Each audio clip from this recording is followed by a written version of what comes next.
Indian कानून सभी नागरिकों को न्याय दिलाने की कोशिश करता है। अक्सर कानूनी अधिकारों की बातें महिलाओं और बच्चों की सुरक्षा पर फोकस करती हैं। यह बहुत जरूरी है, लेकिन यह समझना भी जरूरी है कि आदमियों के भी कुछ खास अधिकार होते हैं। ये अधिकार इंडियन कानूनी सिस्टम के तहत सुरक्षित हैं। कभी कभी इन अधिकारों के बारे में ज्यादा लोगों को पता नहीं होता। लोग इनके बारे में शायद उतनी बातें नहीं करते। यह वीडियो इंडिया में आदमियों के लिए मौजूद अधिकारों के बारे में बताएगा। हम इस जरूरी टॉपिक पर जागरूकता लाना चाहते हैं। यह एक बैलेंस्ड समाज के लिए बहुत जरूरी है। बहुत से लोग सोचते हैं कि कानून सिर्फ महिलाओं की सुरक्षा के लिए बने हैं। उनको लगता है कि आदमी हमेशा गलत करते हैं, लेकिन यह हमेशा सच नहीं होता। आदमियों को भी प्रॉब्लम्स हो सकती है। वे भी नाइंसाफी का शिकार हो सकते हैं। उन्हें पर्सनल और प्रोफेशनल लाइफ में तकलीफ हो सकती है। अब समय आ गया है कि उन अधिकारों के बारे में खुलकर बात की जाए जो आदमियों की रक्षा करते हैं। इन अधिकारों को समझने से सबके लिए फेयरनेस सुनिश्चित करने में मदद मिलती है। आदमियों के अधिकारों को नजरअंदाज करने से इम्बैलेंस हो सकता है। यह इम्बैलेंस पूरे समाज को नुकसान पहुंचा सकता है। हमें न्याय की पूरी तस्वीर देखनी होगी। यह वीडियो कई की एरियाज पर गौर करेगा। हम डिवोर्स केसेस में आदमियों के अधिकारों पर चर्चा करेंगे। हम आदमियों के खिलाफ डोमेस्टिक वायलेंस से जुड़े कानूनों को देखेंगे। वर्क प्लेस हैरेसमेंट से आदमियों की सुरक्षा के बारे में भी बात होगी। हम दूसरे जरूरी कानूनी प्रोटेक्शंस पर भी बात करेंगे। मकसद है साफ और आसान जानकारी देना। यह जानकारी आदमियों को उनकी कानूनी स्थिति समझने में मदद कर सकती है। यह समाज को भी इन प्रोटेक्शंस की जरूरत समझने में मदद कर सकती है। ज्ञान, एम्पावरमेंट और न्याय की तरफ पहला कदम है।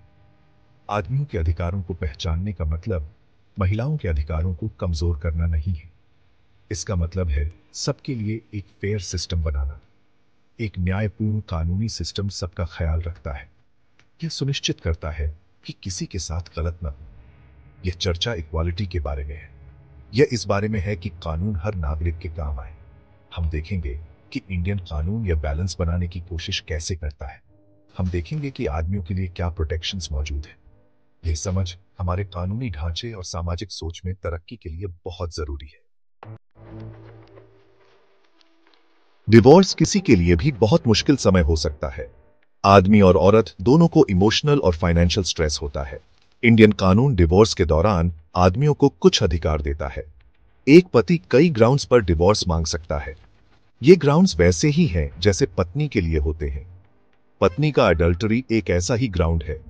क्रूअल्टी, चाहे मेंटल हो या फिजिकल, एक और जरूरी कारण है। अगर पत्नी बिना किसी कारण के लगातार अपने पति को छोड़कर चली जाए तो वह डिवोर्स मांग सकता है। ये प्रोविजंस सुनिश्चित करते हैं कि आदमी ऐसी शादियों में न फंसे रहे जो सही नहीं है।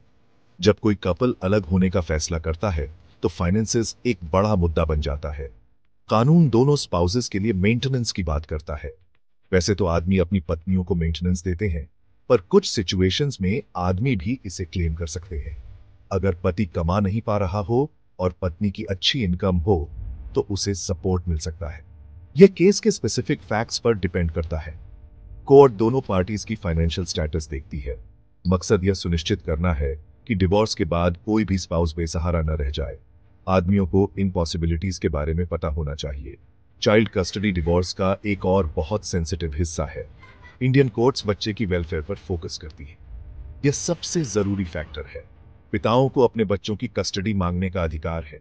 अगर मां को कस्टडी मिलती है तो वे विजिटेशन राइट्स भी मांग सकते हैं। कोर्ट देखती है कि बच्चे की परवरिश के लिए कौन बेहतर माहौल दे सकता है। इसमें फाइनेंशियल स्टेबिलिटी, इमोशनल सपोर्ट और ओवरऑल वेलबीइंग शामिल है। एक पिता का प्यार और इन्वॉल्वमेंट बच्चे के डेवलपमेंट के लिए बहुत जरूरी है। कानून इस जरूरी भूमिका को पहचानता है। डिवोर्स के लीगल प्रोसेस में कोर्ट में पिटीशन फाइल करना शामिल है। स्पेसिफिक कोर्ट इस बात पर डिपेंड करता है कि कपल आखिरी बार कहां साथ रहा था या शादी कहां हुई थी। दोनों पार्टीज अपना केस पेश करती हैं। वे अपने क्लेम्स को सपोर्ट करने के लिए एविडेंस देती है। लॉयर से कानूनी मदद लेना सही रहता है। एक लॉयर आदमी को कॉम्प्लेक्स प्रोसीजर्स में गाइड कर सकता है। वे प्रॉपर्टी डिवीजन, एलिमनी और चाइल्ड कस्टडी के बारे में उसके अधिकारों की रक्षा करने में मदद कर सकते हैं।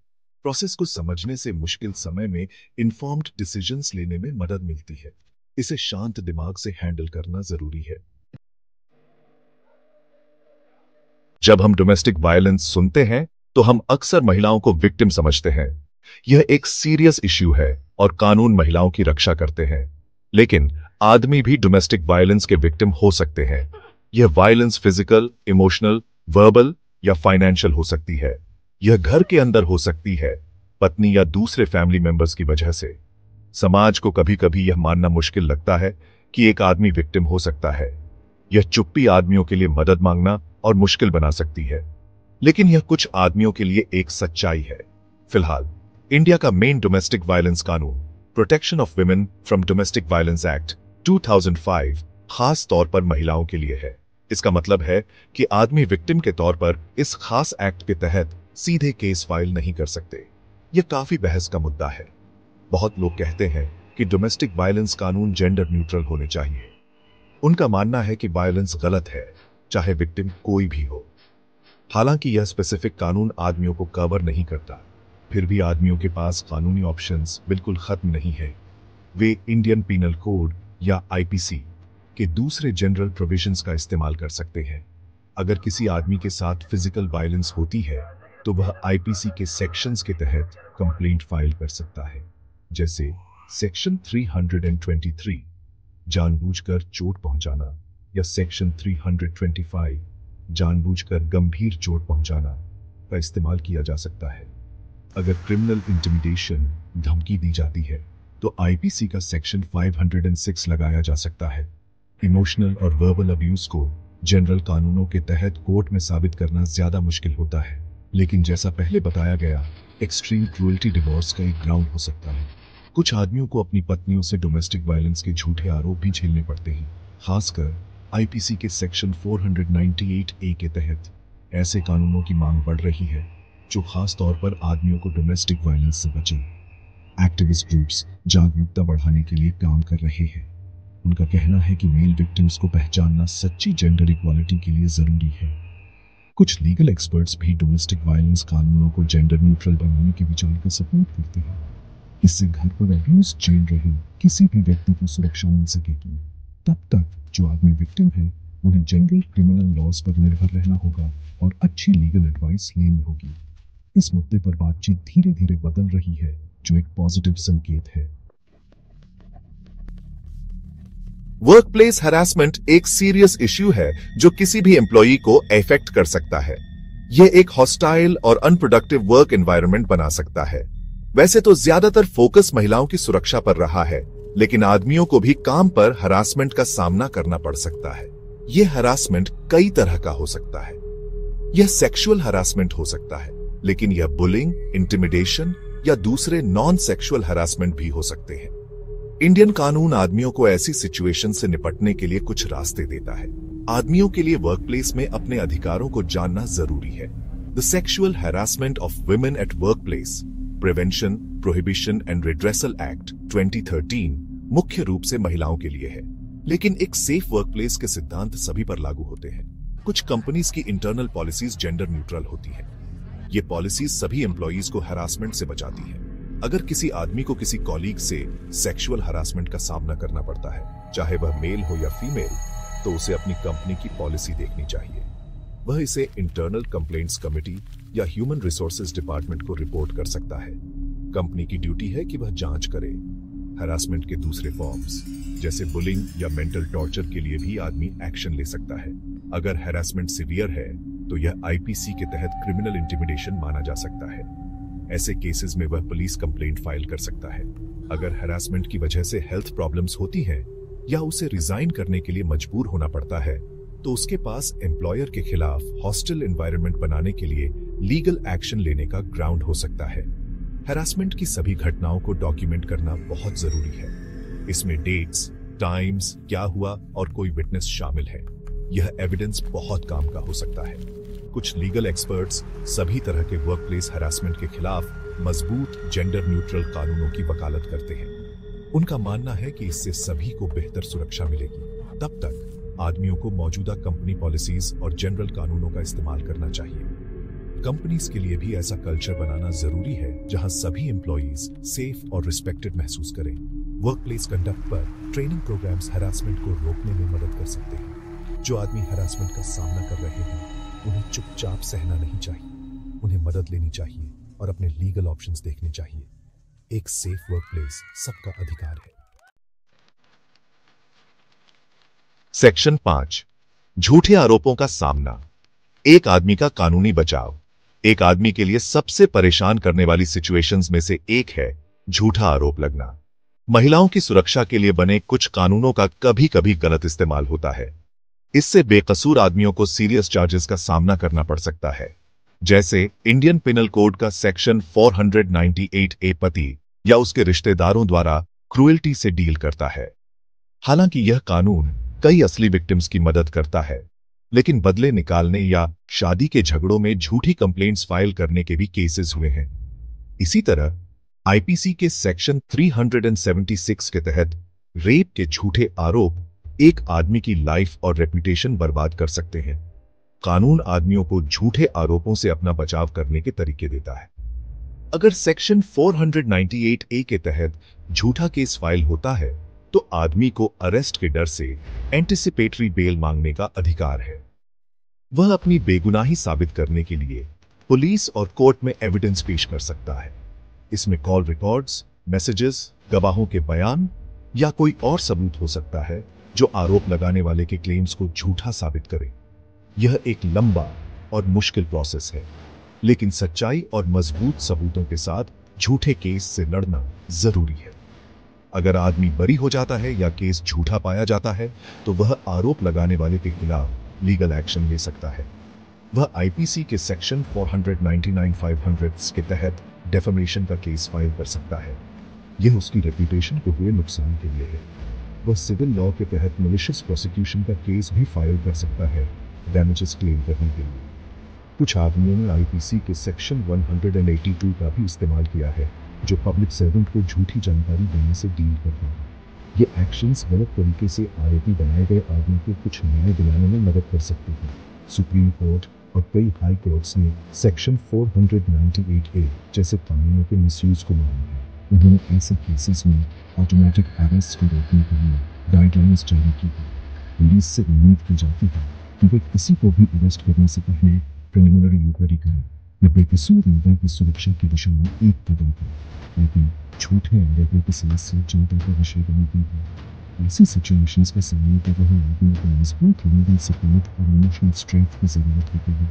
समाज को भी यह जानने की जरूरत है कि सभी आरोप सच्चे नहीं होते और हर कोई तब तक बेकसूर है जब तक दोषी साबित न हो जाए।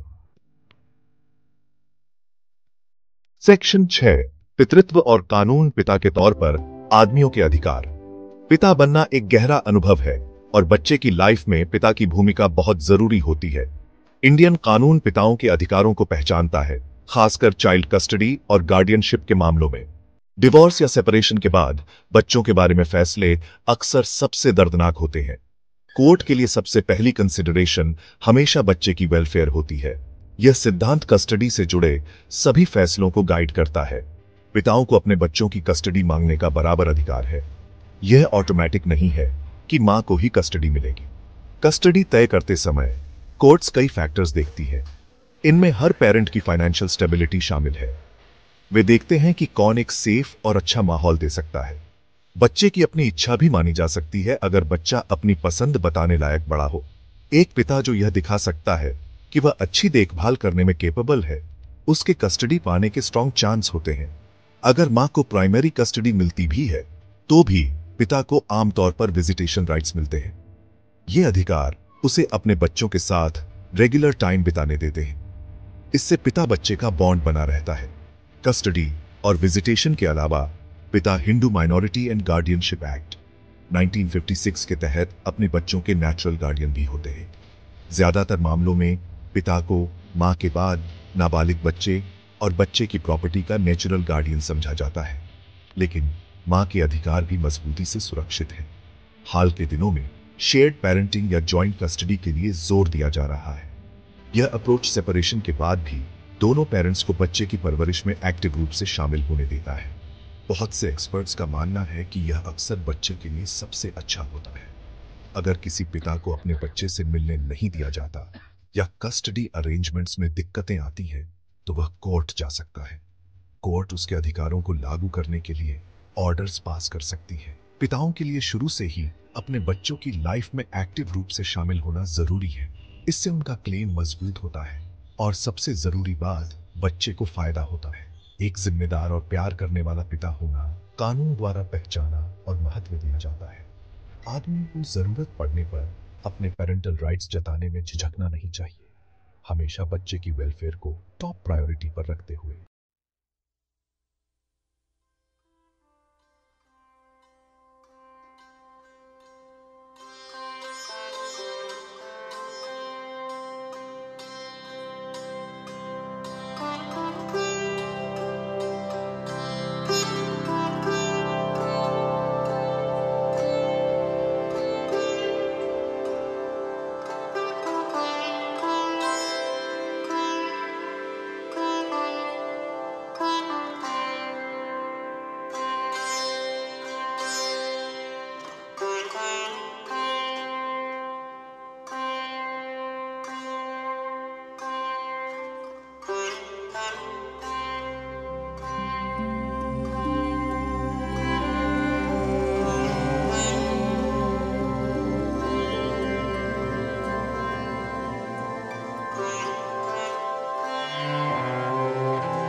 कॉम्प्लेक्स मामले साफ हो सकते हैं।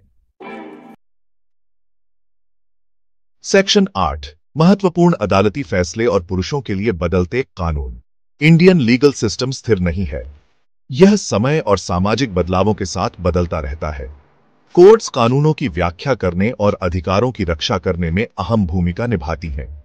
कई लैंडमार्क जजमेंट्स और कानूनी चर्चाएं हुई हैं, जिन्होंने आदमियों के अधिकारों पर असर डाला है। ये डेवलपमेंट्स आदमियों द्वारा सामना की जाने वाली समस्याओं की बढ़ती पहचान को दिखाते हैं। जैसे कोर्ट्स ने बार बार आईपीसी के सेक्शन 498 ए के मिसयूज के खिलाफ चेतावनी दी है। सुप्रीम कोर्ट ने Arnesh Kumar versus state of Bihar जैसे केसेस में दहेज उत्पीड़न, डॉरी हैरेसमेंट केसेस में ऑटोमेटिक अरेस्ट्स को रोकने के लिए गाइडलाइंस दी। ये बेकसूर आदमियों और उनके परिवारों को झूठी कंप्लेंट्स से बचाने के लिए एक बड़ा कदम था। एक और एरिया जहां कोर्ट्स ने दखल दिया है वह मेंटेनेंस से जुड़ा है। हालांकि पत्नियां आमतौर पर मेंटेनेंस की हकदार होती हैं, कोर्ट्स ने पति की फाइनेंशियल कैपेसिटी पर भी विचार किया है। कुछ केसेस में अगर एक पढ़ी लिखी पत्नी काम करने में केपेबल है लेकिन नहीं करना चाहती, तो दिए जाने वाले मेंटेनेंस की रकम कम की जा सकती है। ऐसे पतियों को मेंटेनेंस देने पर भी चर्चा हुई है जो अक्षम, इनकैपेसिटेटेड हैं और कमा नहीं सकते। हालांकि ऐसे केस कम होते हैं। जुडिशरी हर केस के फैक्ट्स के आधार पर बैलेंस बनाने की कोशिश करती है। यह मैट्रिमोनियल डिस्प्यूट में दोनों पार्टीज के साथ फेयरनेस सुनिश्चित करता है। कुछ कानूनों को जेंडर न्यूट्रल बनाने पर बहस चल रही है। आदमियों के अधिकारों के लिए एक्टिविस्ट तर्क देते हैं कि डोमेस्टिक वायलेंस और सेक्सुअल हैरासमेंट से जुड़े कानून सभी जेंडर्स पर समान रूप से लागू होने चाहिए।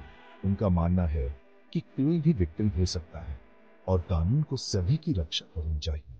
हालांकि इन कानूनों को पूरी तरह से जेंडर न्यूट्रल बनाने के लिए बड़े लेजिस्लेटिव बदलाव अभी बाकी हैं, पर यह बातचीत खुद प्रोग्रेस का संकेत है। कुछ हाई कोर्ट्स ने यह मानते हुए टिप्पणियां ऑब्जर्वेशंस की हैं कि शादी में आदमी भी क्रूअल्टी के विक्टिम हो सकते हैं। ये ऑब्जर्वेशंस भविष्य की कानूनी व्याख्याओं लीगल इंटरप्रिटेशंस को प्रभावित कर सकती हैं। हाल ही में शेयर्ड पेरेंटिंग कॉन्सेप्ट्स पर भी ज्यादा फोकस किया गया है। कोर्ट्स बच्चे की लाइफ में दोनों पेरेंट्स के महत्व को तेजी से समझने रही है। इससे पिताओं के लिए जॉइंट कस्टडी या ज्यादा विजिटेशन राइट्स के ज्यादा ऑर्डर्स आ रहे हैं। लॉ कमीशन ऑफ इंडिया ने भी फैमिली लॉ में सुधारों पर सिफारिशें की हैं, जिनमें से कुछ आदमियों को फायदा पहुंचा सकती है। ये बदलाव धीरे धीरे होते हैं, लेकिन वे एक ज्यादा बैलेंस्ड लीगल फ्रेमवर्क की ओर इशारा करते हैं। इन डेवलपमेंट्स के बारे में इंसान रहना इंडिया में आदमियों के लिए करंट लीगल लैंडस्केप को समझने के लिए जरूरी है। सेक्शन 9 निष्कर्ष भारतीय कानून में सच्ची समानता के लिए प्रयास। आखिर में इन कंक्लूजन इंडियन कानून के तहत आदमियों के अधिकारों को समझना और पहचानना बहुत जरूरी है। यह एक सचमुच फेयर और न्यायपूर्ण समाज बनाने के लिए जरूरी है। हालांकि लीगल सिस्टम ने महिलाओं और बच्चों सहित कमजोर वर्गों की सुरक्षा में काफी तरक्की की है, लेकिन आदमियों के अधिकारों और चिंताओं पर भी ठीक से ध्यान देना होगा। यह किसी के अधिकारों को कम करने के बारे में नहीं है, यह सुनिश्चित करने के बारे में है कि न्याय का तराजू स्केल्स ऑफ जस्टिस सबके लिए बराबर हो। हर नागरिक जेंडर की परवाह किए बिना कानून के तहत समान सुरक्षा और फेयर ट्रीटमेंट का हकदार है। हमने देखा है कि डिवोर्स जैसे एरियाज में आदमियों के खास अधिकार हैं। वे वैलिड ग्राउंड्स पर डिवोर्स मांग सकते हैं और चाइल्ड कस्टडी और मेंटेनेंस को लेकर उनके अधिकार है। कानून उन आदमियों के लिए भी कुछ उपाय रिकोर्स देता है, भले ही सीमित हो, जो डोमेस्टिक वायलेंस या वर्क प्लेस हरासमेंट का सामना करते हैं। झूठे आरोपों के खिलाफ सुरक्षा बहुत जरूरी है और जुडिशरी ने कुछ कानूनों के मिसयूज को माना है। ये कानूनी प्रोविजंस और सेफगार्ड्स मौजूद हैं, लेकिन इनके बारे में जागरूकता अक्सर कम होती है।